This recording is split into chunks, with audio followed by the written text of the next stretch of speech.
I dream ప్రేక్షకులకు స్వాగతం. ఇప్పుడు మనతో పాటు ఉన్న ఈ అతిథి చాలా అపురూపమైన అతిథి.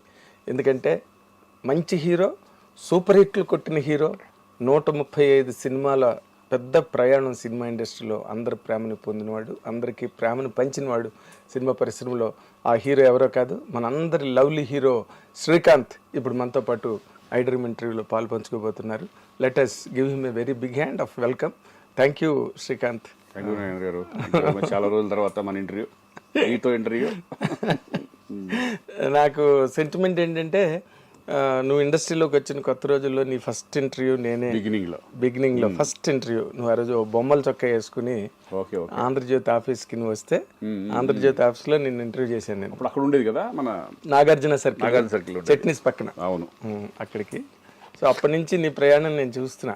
ఎక్కడ సతమతం అవ్వకుండా, తప్పుటడుగులు వేయకుండా ఉంటాయి. తప్పుడడుగులు ఉంటాయి, ప్లస్ మళ్ళీ దాన్ని ఓవర్కమ్ అయ్యి రావడం ఉంటాయి, మళ్ళీ సక్రమైన మార్గంలోకి రావడం.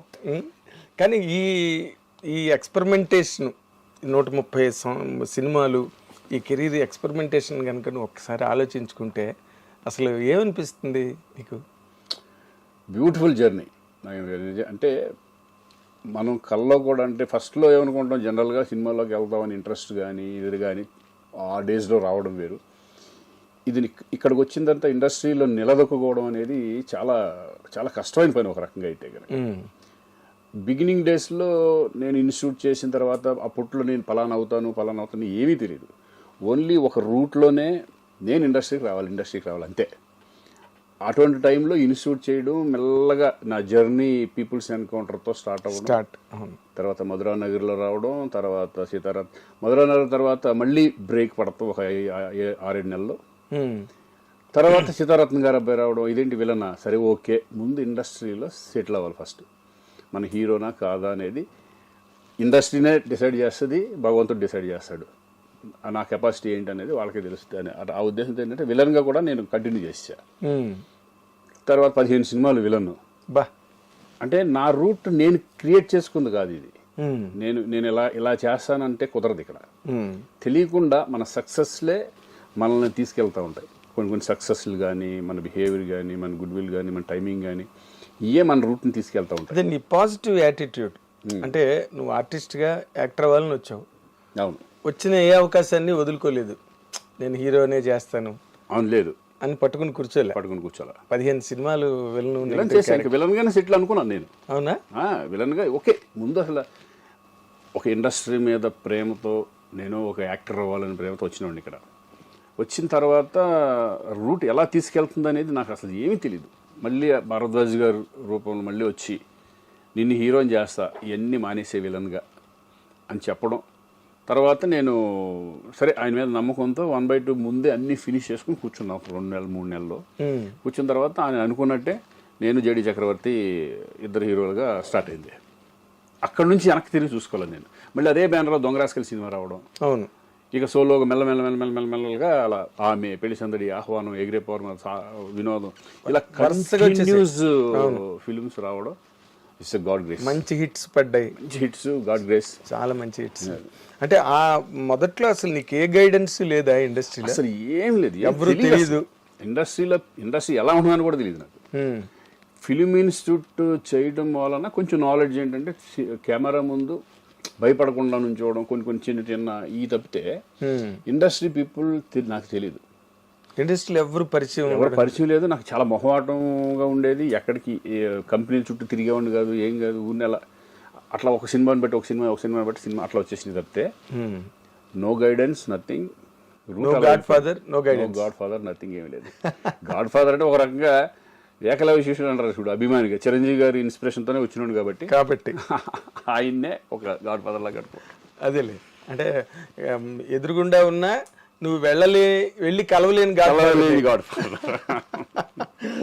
తర్వాత ఆయన గైడెన్స్ వేరు. అదే ఇంకా ఆ తర్వాత నువ్వు వాళ్ళ ఫ్యామిలీలో అయిన తర్వాత ఆయన చెప్పే విషయాలు కానీ ఆయనకు బ్రదర్ లాగా అది ఆ బాండ్ వేరేగా మారిపోయింది. కానీ ఇప్పుడు ఈ 15 సినిమాల తర్వాత ఫస్ట్ భరద్వాజ్ గారు నీకు హీరో అని చెప్పడం నీకు నమ్మకం కలిగిందా? నువ్వు ఒక లీడ్ క్యారెక్టర్ పాజిటివ్ గా హీరోగా వచ్చి అప్పటికే 15 సినిమాలు. ఎక్స్పీరియన్స్ ఉంది కదా. ఉమ్, ఇప్పుడు హీరోగా ఆయన చేస్తాను కదా నమ్మాను నేను. డెఫినెట్ భరద్వాజ్ గారు మాట ఇచ్చారు అప్పట్లో ఏంటంటే భరద్వాజ్ గారు డెఫినెట్ చేస్తున్నారా అంటే అంతే. అవును అవును అలా చేశారు ఆయన. అవును 1/2 చిత్రం. నాకు అది మంచి బ్రేక్ వచ్చింది. 100 Days ఆడిన సినిమా అది. అవును. ఇంకా ఆ తర్వాత ఇంక మెల్లగా హీరో శివనాగేశ్వరరావు కదా. శివనాగేశ్వరరావు. అవును. ఇక అది ఆ కెరీర్ అలా స్టార్ట్ అయిపోయింది. ఓకే. బట్ నేను ప్లాన్ చేసుకుంది ఏదీ కాదు అసలు. ఉమ్, నేను ఇప్పటికీ నేను ప్లాన్ చేసుకోలేను. అదేంటో నాకు తెలియదు. చాలా విచిత్రం, చాలా విచిత్రం. ఎందుకంటే ఒక 4-5 నాకు వచ్చిన దాంట్లో సెలెక్ట్ చేసుకుంటాను అంతే. అంటే నాకు ఏదేదో వస్తూ ఉంటాయి కదా, నా ఫిల్మ్స్ వస్తూ ఉంటాయి, దాంట్లో సెలెక్ట్ చేసుకుంటాను అంతే తప్పితే. ఓకే. ఆ టైంలో ఎలా ఉండేదంటే ఆమె సినిమా హిట్ అయింది కదా, హిట్ అవ్వకముందే 2-3 సినిమాలు కమిట్. తాజ్మహల్ తర్వాత పెళ్లి సందడి తర్వాత నాకు 3-4 సినిమాలు కంటిన్యూ ఉండేవి. ఓకే. అవి లక్కీగా అన్ని సినిమాలు హిట్లు పడినాయి. ఆహ్వానం కానీ వినోదం కానీ లక్కీగా. అవును, పెద్ద హిట్లు మైల్స్. తర్వాత ఏమైంది, ఇవన్నీ అయిపోయిన తర్వాత ఒక 2000 ఆ టైంలో ఒక సినిమా హిట్ వచ్చిందంటే దాని తర్వాత 3 సినిమాలు ఉండేవి. నా ప్లానింగ్ ఉండేది కదా, ఏం చేయాలి ఇప్పుడు హిట్ కొట్టాము, హిట్ కొట్టిన తర్వాత జాగ్రత్తగా ఉండాలి కదా, అప్పుడు మంచి మంచి ప్రొడక్షన్లు వస్తారు, ఇవన్నీ వస్తారు కదా. అవును. ఈ లోపలే నాకు 3 సినిమాలు కమిట్మెంట్ ఉండండి, అవి ఫినిష్ చేసుకుని అయిపోయేపాటికి వీళ్ళు వచ్చేవాడు కదా. నాకు చాలా మట్టుకి మహాత్మా తర్వాత బాగా పెద్ద దెబ్బ మనకి డౌన్ అవ్వకుండా మెల్లగా కెరీర్ అంటే మనం చెప్పుకోకపోతే ఎలా ఉంటుంది. మహాత్మా 100వ సినిమా తర్వాత మెల్లగా తెలియదు మంచి సినిమాలు చేసినా కూడా అవి పోతా. అదే నేను అసలు అడుగుదాం అనుకున్నా. ఇప్పుడు 135 సినిమాల్లో నువ్వు దాదాపుగా ఒక 20 ఏళ్ళు హీరోగా నిలబడ్డావు. అవును, 20 years నాకు తెలిసి. మళ్ళీ నీకు బోయపాటి సినిమా వచ్చే వరకు మధ్యలో ఒక సైలెంట్ గ్యాప్. నువ్వు సినిమాలు చేస్తున్నా కూడా సక్సెస్ లేని సినిమాలు. సక్సెస్. ఇప్పుడు నేను హీరోగా దాని తర్వాత మహాత్మాతో చాలా చేశా. దగ్గర 25 ఫిలిమ్స్ వరకు హీరోగా కంటిన్యూ చేశా. బట్ ఏది సక్సెస్ లేదు. కారణం ఏంటి? I don't know. కొంతమంది టైం బాగాలేదు అంటున్నారు. అఫ్ కోర్స్, మరి ఇంకేదో సైన్స్ ఎండ్ అయిపోయింది, ఫిలాసఫీ ప్రారంభమవుతుంది ఆ టైంలో. సరే బట్ సెలెక్ట్ చేసుకున్నాం. బట్ అంటే ఒకటిలేండి, నేను అనుకోవడం ఏంటంటే యంగ్స్టర్స్ రావడం స్టార్ట్ అయిపోయిన తర్వాత యంగ్ బ్యాచ్ అంతా వస్తున్నారు కదా, మెల్లగా డెఫినెట్ నేనే కాదు ఏ హీరో అయినా కొంతకాలం అయిన తర్వాత మెల్లగా ఫేడ్ అవుట్ అవ్వడం జరుగుతూ ఉంటుంది. కామన్. ఒక చిరంజీవి గారికి బాలకృష్ణ గారికి వాళ్ళకి కొన్ని తప్ప అదేంటంటే భయంకరంగా ఇమేజ్ ఉంది కాబట్టి, వాళ్ళకి ఫ్యాన్ ఫాలోయింగ్ భయంకరంగా ఉంది కాబట్టి వాళ్ళు సస్టైన్ డెఫినెట్గా అవుతారు. ఎక్కువ ఫ్యాన్ బేస్డ్ మనకు ఓపెనింగ్ రాగా మన సినిమా అప్పట్లో ఎలా ఉండేదంటే ఫ్రాంక్గా మాట్లాడుకుంటే సినిమా బాగుంటేనే సినిమాకి వచ్చేవాళ్ళు. ఓపెనింగ్లో కొట్టేసేసి అంత సీన్ లేదు. లేడీస్ ఫ్యాన్స్ అంతా సినిమా బాగుంది అనుకుంటే మెల్లగా అలా పెరుగుతూ వచ్చేది. ఇప్పుడు ఈ మధ్యకాలంలో అలా లేదు. ఫస్ట్ డేనే సినిమా బాగోలేకపోతే 4వ రోజుల్లో తీసేస్తున్నారు. 4వ రోజు మధ్యాహ్నానికే ఉంటలా. సినిమా బాగోలేదని టాక్ వస్తే అసలు రావట్లేదు జనం. అలా అయిపోయింది. బట్ ఎనీవే నేను ఫస్ట్లో అయితే నేను ఎలా ఇండస్ట్రీలో నిలబడాలి అని అనుకున్నాను. నిలబడతానే ఉన్నా. ఏదో ఒక రూపంలో క్యారెక్టర్ అవనండి. ఇప్పుడు వచ్చిన మన ఈ మధ్య కోటబొమ్మాళి ఒక మెయిన్ లీడ్ క్యారెక్టర్గా ఈ టైంలో కోటబొమ్మాళి అన్నది రావడం, నీకు అలాంటి క్యారెక్టర్ రావడం అసలు మార్వెలస్. ఆ పెర్ఫార్మెన్స్ కానీ నువ్వు ఎంత బాగా సూట్ అయ్యావంటే ఆ క్యారెక్టర్కి, అంటే పీపుల్ బిలీవ్డ్ యూ. ఒక సిన్సియర్ పోలీస్ ఆఫీసర్ అంటే నువ్వు ఇన్నాళ్ళు నిలబెట్టుకున్న ఒక రికార్డ్ ఏదైతే ఉందో, మంచివాడు శ్రీకాంత్, నిజాయితీ గలవాడు, ఫ్రాంక్ అన్న ఇమేజ్ ఉంది చూడు నీకు, అది బాగా ప్లస్ అయింది థియేటర్లో. అది వాసు వాళ్ళు కూడా అదే ఆలోచించారు. ఎందుకంటే ఈ క్యారెక్టర్ ఏంటంటే చాలా చాలా కష్టం ఈ క్యారెక్టర్ చేయడం తెలుగులో. అంటే ఆయన ఒరిజినల్ చూసుంటారు కదా, జోజు జార్జ్.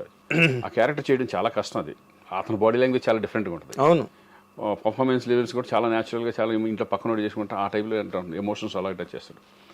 ఫస్ట్ నేను అనుకున్నాను ఆ క్యారెక్టర్ ఎంతవరకు మనం న్యాయం చేయగలం అనుకున్నాను. వాళ్ళు ఏమన్నారంటే ఆ ఫేస్లో సెంటిమెంట్ పండించగలగాలి, ఎమోషన్ ఉండాలి, అన్ని రకాలుగా ఉంటే కనుక న్యాచురల్గా చేసుకుంటూ వెళ్ళిపోవాలి అనే పద్ధతిలో అనుకున్నాం. అతను ఇమిటేట్ చేయడం వాసు నేను డిస్కస్ చేసుకున్నప్పుడు ఏంటంటే మన పద్ధతిలో మనం వెళ్ళిపోదాం. నేను వాళ్ళని ఇమిటేట్ చేసి వాడు ఇమిటేట్ ఇప్పుడు యాజ్ ఇట్ ఈజ్ దింపాలంటే ప్రతి సీన్ చేసుకుని చేయాలి. బట్ దీనికి చాలా మార్పులు ఉన్నాయి, బాగా మార్పులు ఉన్నాయి. ఎందుకంటే నా రూట్లో నేను చేసుకుంటూ వెళ్ళిపోయాను అంతే. దానికి కష్టపడింది కూడా లేదు. ఆ ఫీలింగ్స్ డైరెక్టర్ ఏం చెప్తే అది అంటే నీకు కష్టపడడానికి ఏముంది, ఇన్ని సినిమాలు చేసి ఇన్ని వేరియేషన్స్ ఏం లేదు, క్యారెక్టర్ అర్థం చేసుకుంటే అర్థం చేసుకుంటే చాలు. అంతే. అది నువ్వు ఎమోషన్స్, క్యారెక్టర్లో ఉన్న ఎమోషన్ అర్థం చేసుకున్నావంటే. అవును. అసలు ఆ లాస్ట్ సీన్ ఉందే, నాకు ఈ ఉద్యోగం కాకి బట్టలు ఇచ్చింది కానీ కుటుంబాన్ని దూరం చేసింది. నాకు ఆ డైలాగు నిజంగా అసలు థియేటర్లో క్లాప్స్, ఆ థియేటర్ దగ్గర సీన్స్ బాగా ఎమోషన్ బాగా టచ్ చేస్తుంది. అంటే కామన్ పోలీసు ఎంత స్ట్రగుల్ పడుతున్నాడు నిజంగా. ఒక మామూలు మిడిల్ క్లాస్ లాగానేగా అంతేగా పోలీస్ అంటే. పెద్ద రేంజ్లో ఉన్నవాళ్ళు దట్ ఈస్ కొంచెం డిఫరెంట్గా ఉంటుంది. అవును. ఒక పోలీస్ అనే అతను ఇప్పుడు మనం మిడిల్ క్లాస్ పీపుల్ ఎలా ఉంటారో ఆ టైప్ ఆఫ్ అనుకోవాలి మనం. అంతే. వాళ్ళ స్ట్రగుల్స్ వాళ్ళకు ఉంటాయి. అయ్యో వాళ్ళు మనుషులే కదా. ఇప్పుడు అందులో అక్కడ కనిపించింది అదే, ఒక పోలీస్ ఆఫీసర్ పోలీస్ డిపార్ట్మెంట్ లో ఉన్నవాడు బయటకు వచ్చి అంతమందిని కమెంట్ చేసి భయపెట్టేవాడు. జీవితంలో ఎంత సున్నితమైన అంశాలు మనిషిని చంపేసే కదా ఆఖరిని. కూతురు అన్నమాటకేగా చచ్చిపోయాడు. Believed it people. నువ్వు హ్యాంగ్ చేసుకున్న సీను థియేటర్లో పిన్ డ్రాప్ సైలెన్స్. ఆ సీన్ దేర్ షాక్. అంటే నాకు ఫోన్ చేసి తట్టుకోలేకపోయా ఏంటి అట్లా సడన్గా చేసేసుకున్నా ఏంటంటే కథ. కొంతమంది బాగా ఫ్రెండ్స్ ఉంటారు కదా, వాళ్ళు షాక్లోనే ఉన్నారు అంతా. మొత్తం ఏంటి ఇది ఆ టైప్లో. అదేలే. అంటే బేసిక్గా మొత్తం సినిమాలోనే నీ క్యారెక్టర్ కనుక ఏమాత్రం మొన్న కూడా నేను ప్రెస్ మీట్లో అదే చెప్పా, మెయిన్ క్యారెక్టర్ అదే కదా, మెయిన్ క్యారెక్టర్ హీరో. అక్కడ ఏమాత్రం తేడా వచ్చినా క్యారెక్టర్ని ఆడియన్స్ డ్రైవ్ చేసుకుంటూ వెళ్ళలేకపోయారంటే, కనెక్ట్ అవ్వలేదంటే పోయేది సినిమా. Yes yes. చాలా నాకు నష్టమే ఒకవేళ ఎంత తేడా వస్తే. అంతే కదా. ఇప్పుడు ఇందాక నువ్వు మహాత్మా గురించి చెప్పావు కదా, ఇప్పుడు నీ కెరీర్లో డిజాస్టర్స్ హిట్లు ఎన్ని ఉన్నాయో డిజాస్టర్స్ అన్ని ఉన్నాయి. To be very honest. అవును కదా. లక్కీగా ఏంటంటే నేను యాక్టర్గా నేను ఎప్పుడు ఫెయిల్ అనుకుంటున్నాను. నేనైతే యాక్టర్గా ఎక్కడ కూడా నాకు మైనస్ అనేది పడలా దేవుడి దయ వల్ల. లక్కీగా సినిమా పోయినా సినిమా మీద వెళ్ళిపోయేది, కానీ శ్రీకాంత్ బాగా చేయలేదని రాలేదు. శ్రీకాంత్ బాగా చేయలేదు, నీకు 2 కాసాయి. నీ పెర్ఫార్మెన్స్ సినిమాలో నీ క్యారెక్టర్ వరకు ఒకటైతే, ఇండస్ట్రీలో నీ ఒరిజినల్ క్యారెక్టర్ ఏదైతే ఉందో అది కేస్ స్టడీ. తర్వాత ఇప్పుడున్న జనరేషన్ వాళ్ళకి ఎట్లా మూవ్ అవ్వాలి, ఎట్లా మెయింటైన్ చేయాలి రిలేషన్స్, అవన్నీ సినిమా చూసే కాదు, ఇంపార్టెంట్ చాలా. ఎందుకంటే ఇండస్ట్రీలో ఓన్లీ సక్సెస్ ఒకటే కాదు, సక్సెస్లు వస్తాయి, ఫెయిల్యూర్స్ వస్తాయి, కానీ మనిషిగా నిలబడాలి. ఎస్. ఒక హ్యూమనిటీ అనేది 100%. నేనే కదా, ఇప్పుడు మా పిల్లలు వచ్చినా ఎవరు వచ్చినా సరే వాళ్ళు చూసి మమ్మల్ని చూసి నేర్చుకుంటారు. That's what I'm saying. ఏంటి నాన్న ఏంటి అనేది వాళ్ళు అబ్జర్వ్ చేస్తూ ఉంటారు, మనం చెప్పక్కర్లా. వాళ్ళ బయట వాళ్ళు చెప్పే విధానం కానీ, నా గురించి చెప్పే విధానం కానీ, నా గురించి అంటే ఇప్పుడు చిరంజీవి గారు ఎవరు పెద్ద ఉంటారు, మాకు సీనియర్స్ ఉంటారు, వాళ్ళని చూసి నేర్చుకునే మేము చాలా ఉంటాయి కదా.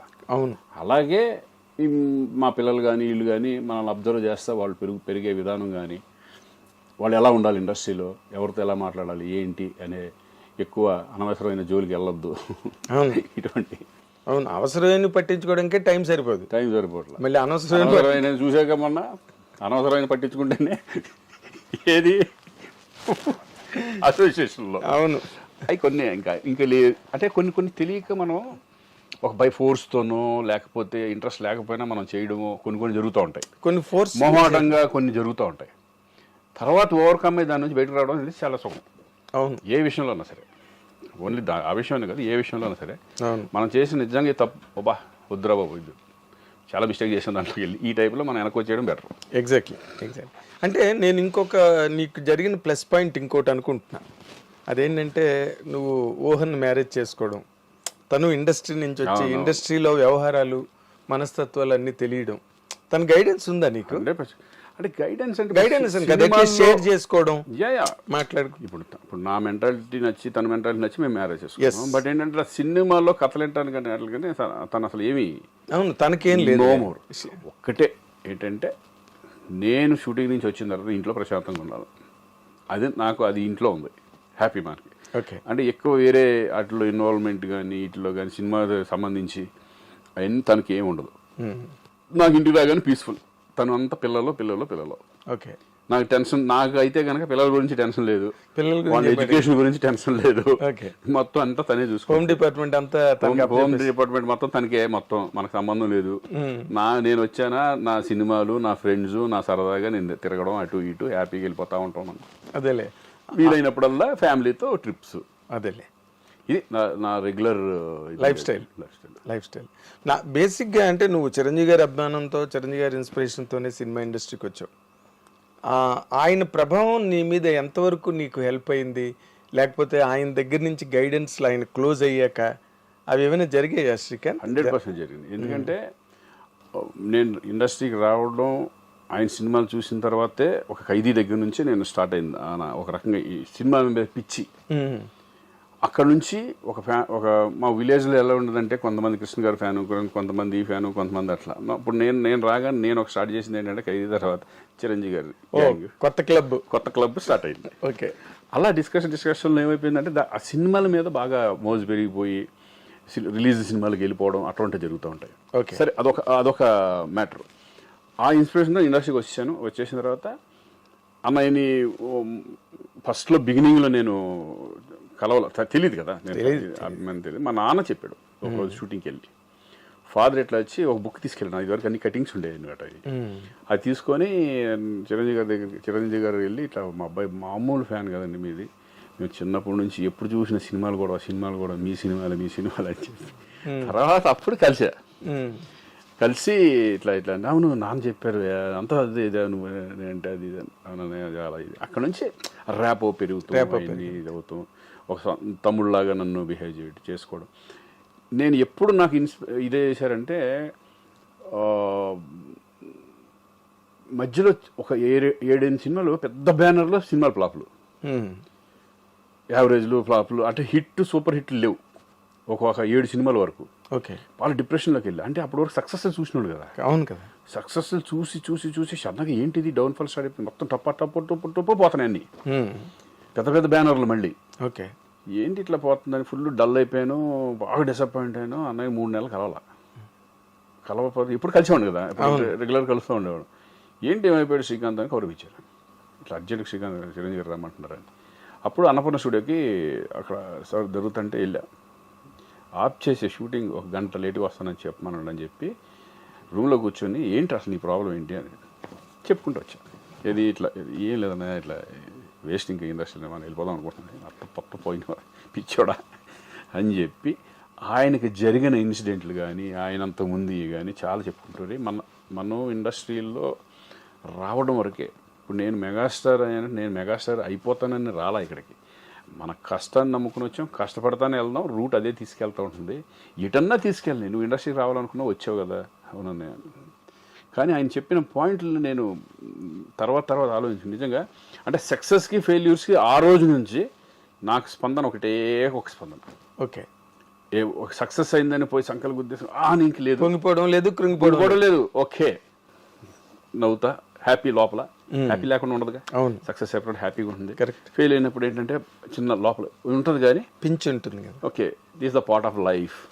మన లైఫ్లో మనం సక్సెస్ ఫెయిల్యూర్స్ మనం చాలా చూస్తూ ఉంటాం. లైఫ్ ఎప్పుడు ఒక రకంగా ఉండదు. ఈ రోజు ఒక రకంగా ఉంటే రేపు ఒక రకంగా ఉంటుంది, రేపు ఒక రకంగా ఉంటే ఇంకొక రకంగా ఉంటుంది. ఇది అలవాటు చేసేసుకున్నాను. అది మాత్రం ఆయన గైడెన్స్ మాత్రం అది ఒక లైఫ్కి సంబంధించిన గైడెన్స్. అది general not only cinema general life ఇలా ఉంటుంది అనేది ఆయన ఎంత అవగాహన చేసుకుని, అదే ఆయనకి ఎంత నాలెడ్జ్ ఉంటే అలా చెప్పగలరు. అవును, నన్ను ఆ రోజు నుంచి మార్చేసింది.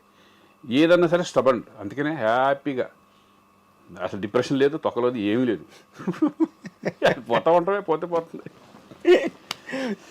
అంతే కదా. ఇప్పుడు మనం ఉన్న రోజులు హ్యాపీగా ఉండటమే కావాలి. ఎగ్జాక్ట్లీ. ఇప్పుడు మనం పోయిన తర్వాత 10 సంవత్సరాల తర్వాత ఎవడో గుర్తుపెట్టుకోడు. అవును, మన సినిమాలు ఏంటనేది తెలియదు. ఎస్, ఏదో ఉంటాయి, రామారావు గారు అలా ఒక లెజెండ్స్. అట్లీస్ట్ ఇండస్ట్రీలో నాకు ఒక పేజీ ఉంది, మనం ఇన్ని సినిమాలు చేసామని ఒక తృప్తి ఉంటుంది కదా. అవును, బతిక హ్యాపీ బతకాలి అనేదే నా ఇది. అవును, ఇప్పుడు కృష్ణ గారు ఆయన సినిమా పోతే ముందు ఆయనే చెప్పేవారు నా సినిమా ఫ్లాప్ అయ్యా అని. డైరెక్ట్గా పోయిందంటే ఇదంతా చెప్పాను అప్పుడే. ఎన్ని ఎంత ప్రాంక్ అంటే అని అంత మంచి పేరు, సూపర్ స్టార్ కృష్ణ గారి లాగా ఉండాలని ఎంతో మంది కోరుకుంటారు మనసు. అవును. తర్వాత ఇంకోటి ఆయన చేసిన ఎక్స్పెరిమెంట్లు కానీ సాహసాలు కానీ ఎవరి వల్ల కాదు. అలా చేసి కూడా మళ్ళీ ఇంకా ఆయన ఆ జనరల్ టెంపర్మెంట్ పోతే పోయింది అన్నట్టుగా ఉంటాడు తప్పితే దాని గురించి క్షణం కూడా ఆలోచించరు ఆయన. Daring and dashing. ఇప్పుడు జనరల్గా హిట్ వస్తే ఎవరికి వాళ్ళు మా జడ్జిమెంట్ కరెక్ట్, మేము పెర్ఫెక్ట్ అని అనుకుంటారు. ఫ్లాప్ రాగానే ఎవరో ఒకరి మీదకి ఆ రైటర్ సరిగ్గా నేను చెప్పాను ఆ సీన్లు వద్దని, లేకపోతే డైరెక్టర్ అది కరెక్ట్గా చేయలేదు అని పక్క వాళ్ళ మీద తోసి కొంతమంది ఉంటారు. బట్ నా విషయంలో ఏంటంటే నేను డైరెక్టర్నే నమ్ముతా. నేను చాలాసార్లు చెప్పాను వాడు hit or flop because of సబ్జెక్ట్ని డీల్ చేసే విధానం డైరెక్టరే, మెయిన్ డైరెక్టరే. ఇప్పుడు మనం ఇప్పుడు షార్ట్ పెట్టారంటే ఆ షార్ట్ అందంగా ఉందా లేదా, విజువల్ ఎలా ఉంది, ప్రతి ఆ షార్ట్కి ముందేంటి వెనకాలేంటి, ఆ ఎక్స్ప్రెషన్స్ ఎమోషన్స్ ఏంటి అనేది చూసుకునే డైరెక్టరే. ఓన్లీ పర్ఫార్మెన్స్ లెవెల్ వరకే మనం వెళ్తాం, కథ వింటాం. అవును, కథని ఓకే బాగుంటుంది అనుకుంటాం. కొన్ని సినిమాలు సక్సెస్ అవుతాయి, కొన్ని సినిమాలు ఫ్లాప్ అవుతూ ఉంటాయి. అది నేను డైరెక్టర్ మీద కూడా అదంతా టైం అంతే. నేను డైరెక్టర్ అనేది కెప్టెన్ ఆఫ్ ద షిప్, అతను చాలా ఇంపార్టెంట్.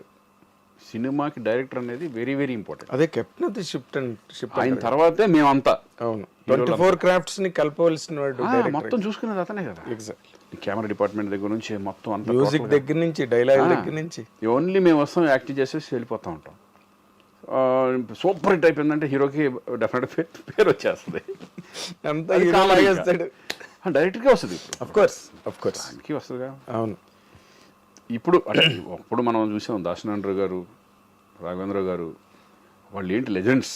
అంటే ఒక విశ్వనాథ్ గారు, ఒక బాపు గారు, వాళ్ళు ఒక డైరెక్టర్ అంటే ఒక వాల్యూస్ని పెంచిన వాళ్ళే కదా వాళ్ళు. అవును, ఇప్పుడు వాళ్ళ దగ్గర చేయాలనే కోరిక ప్రతి ఆర్టిస్ట్గా ఉంటుంది. ఇప్పుడు రాజమౌళి గారు దగ్గర ఎంత పెద్ద హీరోయిన్ చేయాలని ఉంటుందిగా. అవును, 100%. రాజమౌళి గారి దగ్గరికి వెళ్తే ఇంకా అంత ఆయనే. ఇప్పుడు ఇది ఎందుకు అది ఎందుకు నన్ను అడగలవా, ఆయన ఏం చెప్తే చేసి వెళ్ళిపోవడమే, అంతే సింపుల్. అలాగే ప్రతి మేమంతా ఏంటంటే డైరెక్టర్ని ఎక్కువ నమ్ముతాం, డైరెక్టర్ని బట్టే వెళ్ళిపోతాం సినిమా. అదేలే. అంటే నువ్వు జనరల్గా బాగా నమ్మి ఇది బ్రహ్మాండంగా ఆడుతుంది అని, ఇప్పుడు అన్ని కథలు బోల్డ్ వింటుంటారు, అందులో మీకు బాగా మనసుకు హత్తుకునే కథ ఒకటి ఉంటుంది, ఏదో ఆ రైటర్ చెప్పిందో లేకపోతే డైరెక్టర్. అంటే చెప్పేటప్పుడు చాలా మటుకు బాగుంటాయి. ఇప్పుడు చిన్న ఎగ్జాంపుల్ చెప్తాను. అంటే ఒక సినిమా నాకు చెప్పిన విధానం ఎలా ఉంటుందంటే, మన విజువలైజేషన్ ఒక రకంగా ఉంటుంది, నీకు ఎక్కడ కనెక్ట్ అవ్వదంటే మెయిన్ ప్రాబ్లము.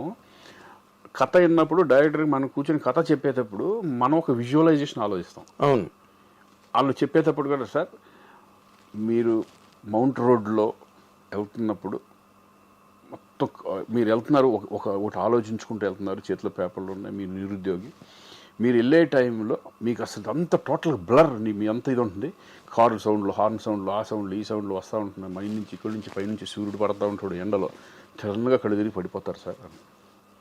అది తీసుకెళ్ళి మనకు చెప్పేటప్పుడు మనం అలా ఊహించుకుంటాం కదా. అవును, అది తీసుకెళ్ళి జూబ్లీ హిల్స్ ఫుట్పాత్ పక్కన చెట్లు కింద నుంచి నడిపించి అక్కడ పడిపోతే ఎలా ఉంటుంది చెప్పు, మొత్తం ఇంపాక్ట్ జీరో అయిపోతుంది కదా.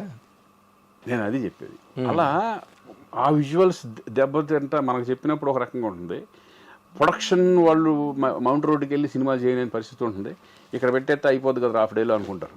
అవును, అక్కడైతే ట్రాఫిక్ పోలీసులు అవి పెద్ద సెటప్ కదా, మళ్ళీ అక్కడ పెట్టాలి. అది అవి శంకర్ లాంటి వాళ్ళు పెద్ద పెద్ద హీరోలకి అట్లా ఉంటుంది.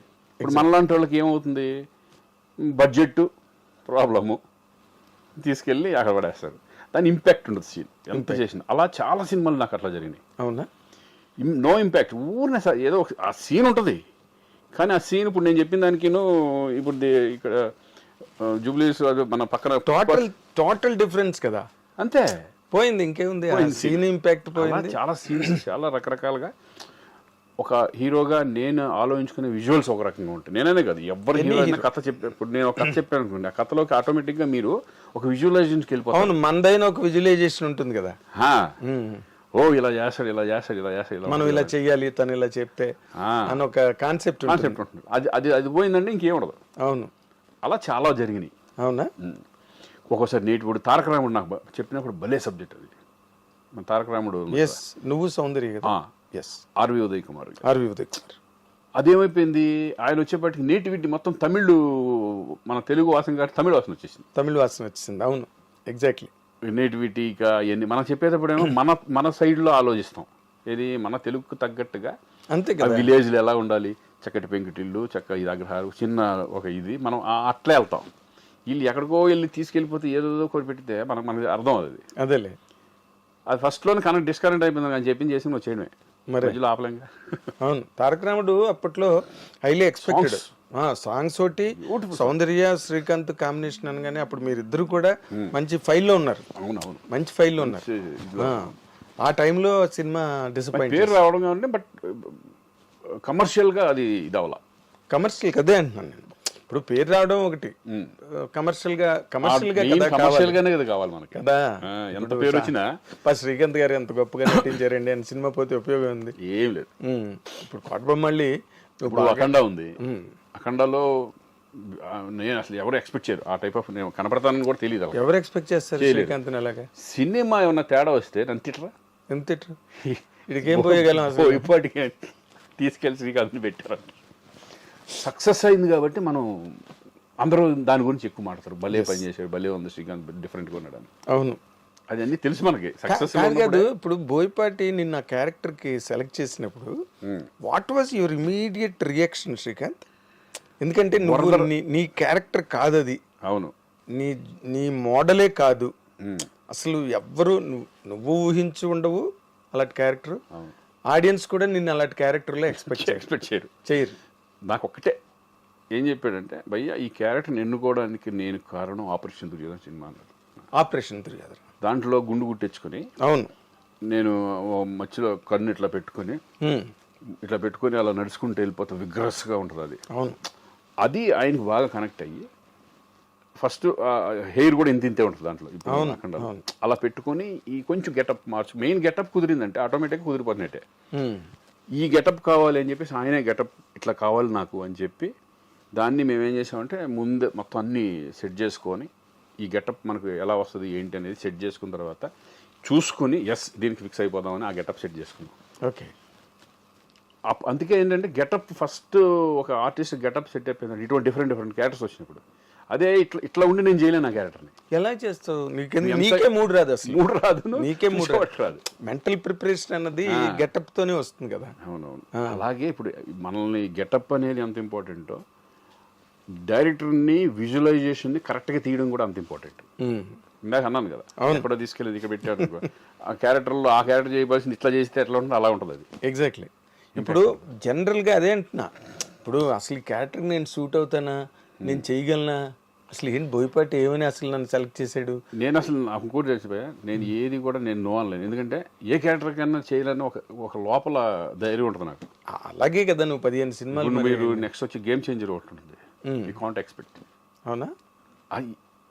శ్రీకాంత్ ఏంటిది ఓర్ని అలా అనిపిస్తుంది గెటప్. నార్మల్గా నీకు ఇందాక లేదు చెప్తున్నావు, నువ్వే చెప్తున్నావు ఇది ఏ క్యారెక్టర్ అయినా నేను వస్తే. నాకు ఎందుకు కాన్ఫిడెన్స్ ఏంటంటే నేను చేయగలనా లేదా అనేది చిన్న ఉంటుంది. ఎట్లా ఇప్పుడు బోయపాటి గారు చెప్పినప్పుడు అయిపో ఇదేంటి అనుకుంటాను. నేను నమ్మేది ఏంటంటే గెటప్ కుదిరిందంటే మనం చేసుకుంటూ వెళ్ళిపోవచ్చు. ఎందుకంటే ఉండేది ఏముంటుంది, ఎమోషన్స్, సెంటిమెంటు, ఎంటర్టైన్మెంటు, ఇయేగా మామూలుగా ఉండేది. అంతే. కొంచెం పెద్ద డైలాగులు ఉన్నప్పుడు కొంచెం జాగ్రత్త ఉంటే అయిపోయి అంతే, సింపుల్. అవును. అది డైరెక్టర్కి విజన్ ఉంటుంది, ఎలా చేయించుకోవాలి ఏంటి, ఏ క్యారెక్టర్ ఏంటి అనేది. ఇప్పుడు శంకర్ దగ్గర చేస్తున్నాను, చాలా ఒక రకంగా ఈజీ. శంకర్ దగ్గర అయితే హ్యాపీగా చేసుకుంటూ వెళ్ళిపోవచ్చు. మన పెద్ద శంకర్, మన గేమ్ చేంజర్. అంటే ఇప్పుడు విశ్వనాథ్ గారు కానీ బాపు గారు కానీ వాళ్ళు చెప్పే విధానం ఎక్కేస్తుంది. కృష్ణవంశీ కానీ ఆర్టిస్ట్లోకి ఒక ఇంజెక్ట్ చేసేస్తారు, ఏ టైప్ ఆఫ్ చేయాలి, ఎలా ఉండాలి, ఏంటి క్యారెక్టరైజేషన్ అనేది. అప్పుడు ఆర్టిస్ట్కి ఈజీ అయిపోతుంది. ఇప్పుడు బోయపాటి దగ్గర అంతే. అవునా? టప్పు ఎలా చేసుకుంటూ పోతాడు అంతే. పెద్ద కాంప్లికేషన్ ఏమి ఉండదు షూటింగ్లో, ఏమి లేదు. ఆయన కావాల్సింది చెప్పేస్తాడు, చేసుకుని పోతాడు. ఇది భయంకరంగా ఉండాలి ఎమోషన్. ఇప్పుడు స్కందాలు ఉంటుంది కదా, ఫుల్ సెంటిమెంట్ పోయా, నీ కూతురు నిజంగా జరిగితే నువ్వు ఏం ఫీల్ అవుతావు, ఎలా ఏంటి, అట్లా చెప్తాం. చాలా అసలు వేరే స్కందలో అసలు అరిస్టోక్రాటిక్గా కార్పొరేట్ డిగ్నిటీ, అది కూడా ఇంపార్టెంటే. ఆ క్యారెక్టర్ ఏమైనా తేడా వచ్చినా ఆ సెంటిమెంట్ పడిపోతే క్యారెక్టర్ పోయినట్టు. అది కూడా మెయిన్ కీలకమైన పాత్ర కదా కథకి. కంప్లీట్ గా ఆ బ్లాక్ ఏదైతే ఉందో కార్పొరేట్ అదంతా కూడా సెటప్, మెయిన్ సబ్జెక్ట్ దాని మీద కాబట్టి దాని మీద వెరీ ఇంపార్టెంట్ క్యారెక్టర్. ఎగ్జాక్ట్లీ. నేను చేసిన ఎవరు చేసినా కూడా దట్ ఈస్ ఇంపార్టెంట్ క్యారెక్టర్ అది. అవును. తర్వాత ఇప్పుడు నువ్వు 2 సార్లు నీ నోట్లోంచి వచ్చింది గేమ్ చేంజర్ అని. చిరంజీవితో చేసావు, ఇప్పుడు మళ్ళీ రామ్ చరణ్తో చేస్తున్నావు ఆ? చరణ్తో ఆల్రెడీ మన గోవిందుడు అందరూ గోవిందుడు అందరి వాడేలే చేద్దాం. అందులో కూడా చాలా విచిత్రమైన మంచి క్యారెక్టర్, క్యారెక్టర్, ఎంటర్టైన్మెంట్ వాళ్ళే క్యారెక్టర్ నిజంగా అది. బాబాయ్ క్యారెక్టర్ ఆ, అసలు డ్రెస్సులు గిస్సులు కూడా గోల గోలగా అటువంటి అంటే అవి ఛాలెంజింగ్ ఉంటాయి మనకి సరదాగా. అవునా? ఎంటర్టైన్మెంట్